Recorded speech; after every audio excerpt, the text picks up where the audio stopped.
பர்ஃபெக்டான hip pleats எப்படி எடுக்கிறது அப்படின்னு பார்ப்போமா. சாரியை ஹிப்பில் நல்லா இழுத்து டைட்டாக சேஃப்டி பின் போட்டதுக்கப்புறமா நல்லா ஈக்குவலாக டிஸ்டன்ஸ் விட்டு ஃபஸ்ட்டு நேச்சுரலாக ஃபார்ம் ஆகிற லேயர்ஸ்க்கு ஒரு சேஃப்டி பின் போட்டு செக்யூர் பண்ணிக்கோங்க.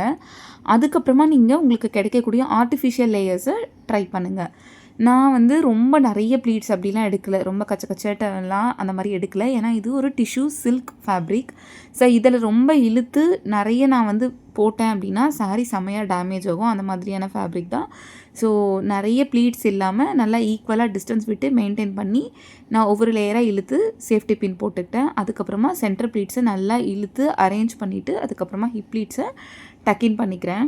சைட் லேயர்ஸ்க்கு ஸ்ட்ரைட்னர்லாம் எதுவுமே யூஸ் பண்ணாதீங்க, ரொம்ப ஆர்டிஃபிஷியலாக இருக்கும். டோட்டல் லுக்குமே அப்படியே மாறிடும். இப்போ ஷோல்டர் ப்ளீட்ஸில் போட்டிருக்கிற சேஃப்டி பின்னை ரிமூவ் பண்ணிவிட்டு அலைன்மெண்ட்ஸ்லாம் நல்லா ப்ராப்பராக அரேஞ்ச் பண்ணிவிட்டு இழுத்து சேஃப்டி பின் போட்டிங்கன்னா நல்லா உங்களுக்கு சூப்பரான இந்த லுக் கிடைக்கும். வேறு ஏதாவது ஃபேப்ரிக்கில் உங்களுக்கு சைட் ப்ளீட்ஸ் ட்ரை பண்ணணும் அப்படின்னா கமெண்ட் பண்ணுங்கள், நான் உங்களுக்கு ட்ரை பண்ணி வீடியோ போடுறேன்.